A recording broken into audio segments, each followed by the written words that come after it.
I'm Lenny, and in this video, I'm going to discuss the film Gremlins, which was released in 1984. It's rated PG, has the runtime an hour and 46 minutes.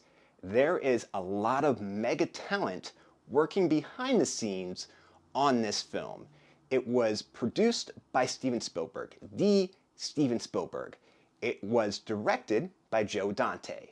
One of the writers on this film was Chris Columbus, and it has a musical score by Jerry Goldsmith. Gremlins takes place during the holiday season, takes place during Christmas. And since I have not reviewed the film as of yet, what better time than the actual holiday season, Christmas season that we are in right now? The movie begins with Randall Peltzer narrating the story and telling us the events that happened. But where we start out at is actually in Chinatown. And Randall's being led by a young boy into a mysterious shop within Chinatown that his grandfather runs. This shop is a curiosity shop. It sells random items, mystic items, glorious rarities and oddities and whatnot. It's not like going into CVS. You're not going to find those kind of items there. The grandfather that runs this shop looks like Shang Tsung from Mortal Kombat, the final boss dude. It's within this curiosity shop that Randall stumbles across a very rare life form called a Mogwai, and he wants to buy this as a pet for his son. Very intrigued by this. Never have seen anything in the world like this before. Wants to buy it, but the shopkeeper tells him it's not for sale. It's too much responsibility, not for sale. The grandson tells him, wait outside, give me the money, I'll sneak him out to you. Which he does. The grandson informs Randall that there's 3 important rules that he is going to have to follow. These are major, important rules to have down pat. 1, avoid bright light. Mogwais do not like bright light. It hurts them. And sunlight will kill them. So you gotta be very careful there. 2, don't get them wet. Don't bathe them. Be careful of that.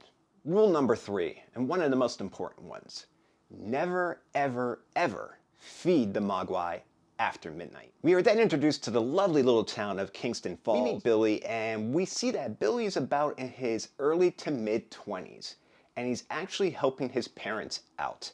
His dad is an inventor, but his dad's inventions don't really work. They kind of work horribly. Billy is actually staying with his parents, and he's working a job at the bank trying to help his parents make ends meet. We are also introduced to his co-worker, Kate. You can tell obviously that Billy has a crush on her, and why not? She's gorgeous, lovely lady. We're introduced to other characters here, but most notably, Mrs. Deagle, who is the Scrooge in this movie. Very old, bitter lady. She's sour inside, she looks sour outside, and she basically has non-existent eyebrows.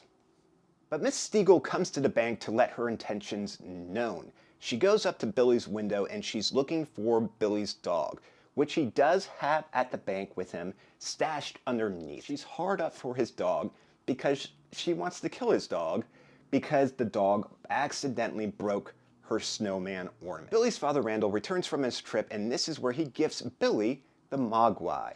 And Billy asks his dad, does it have a name?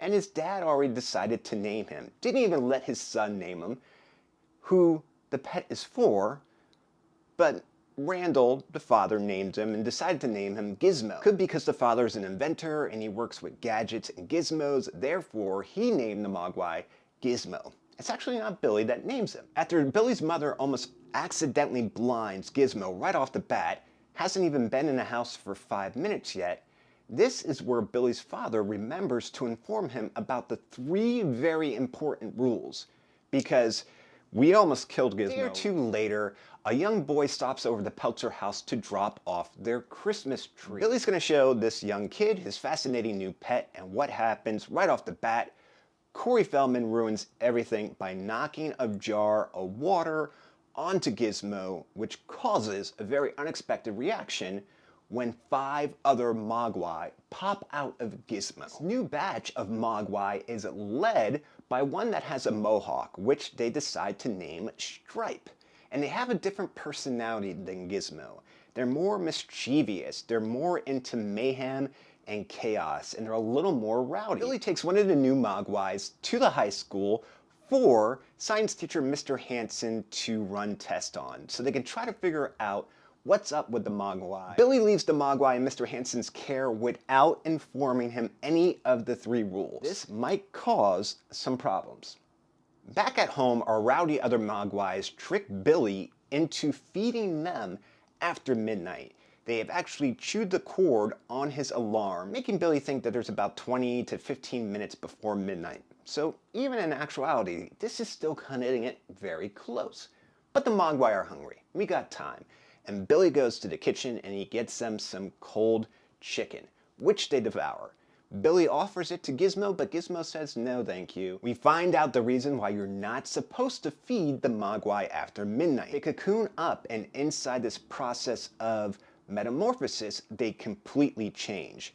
Their second form is no longer cute, small, and cuddly, but actually more reptilian and dangerous in its appearance and stature. At the school, Mr. Hansen, who's running experiments there, leaves for the evening and leaves a sandwich on the counter, which the Mogwai is able to bring closer to the cage that he's in and eats the food after midnight, causing the same thing that's happening over at Billy's house to happen within the school. Now, the first death in the film is going to be Mr. Hansen. Mr. Hansen, the science teacher. Mr. Hansen, the black science teacher. Mr. Hansen, the only black person in this movie, in this town. He is the first person to die.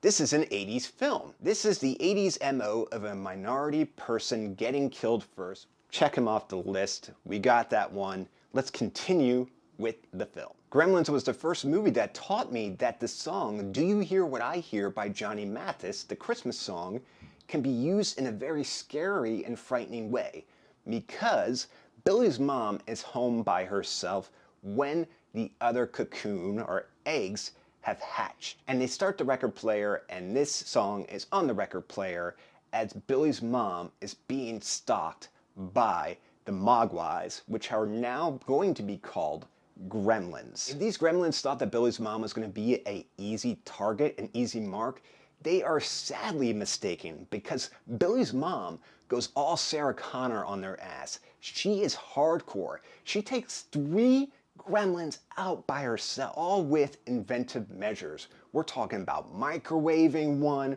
we're talking about putting one in a grinder, we're talking about Psycho slashing 800 times, another one with a knife. She is hardcore. She is a warrior in this movie. Billy arrives home just in time to help his mom take out another Gremlin, but unfortunately Stripe, the leader, gets away. Billy finds Gizmo, who is trapped in the laundry chute but unhurt, puts him in a backpack, and they go looking for Stripe together. And they see that Stripe has headed to the YMCA in town, decides to go for a swim in the large pool, creating a massive army to just unleash havoc and chaos on the town. Gremlins actually do something helpful by taking old mean Mrs. Deagle out of the picture when they rig her chairlift, which shoots her out of the 2nd-story floor window of her home at supersonic speeds. Kate, who works multiple jobs and also works at Dory's Tavern, the tavern and bar in town, well, she's taking care of a whole bunch of rowdy Gremlins that are in there getting drunk, cavorting, smoking. You got one that's a flasher, opening up his coat and exposing itself. She's taking care of all these, and Billy and Gizmo come and save her when things start getting out of hand and a little too spring break crazy rowdy. With Kate, Billy, and Gizmo all together, we find out the reason why Kate dislikes Christmas. And this is a story that scarred me as a child. We find out on Christmas Eve that Kate's father dressed up as Santa Claus, and he was going to surprise his young daughter and his wife by sneaking down the chimney, dressed as Santa Claus, and dropping off gifts and presents. But while he was in the chimney, he slipped and broke his neck, and he was stuck inside the chimney. Kate and Kate's mother had no idea where he was for days. And then they went to go light a fire when it was cold in the fireplace. And that's where young Kate discovered a horrific smell. And they called the fire company thinking that maybe a cat or something, a squirrel, raccoon, what have you, got stuck in the chimney. And the fire department brings out the dead body of her father in a Santa Claus suit with a broken neck. And that is why she doesn't like Christmas, which is 100% a reasonable explanation of why she doesn't like the holiday. The Gremlins had taken a time out from destroying every single item within the town, and they are all gathered within the local movie theater where Walt Disney's Snow White and the Seven Dwarfs is playing, and they are loving it. They are loving this film, they're singing along with it. Stripe decides that he wants more candy, and he leaves the theater to go to the department store across the street. Kate, Billy, and Gizmo use the movie theater as a trap, locking all the Gremlins inside and setting the building on fire.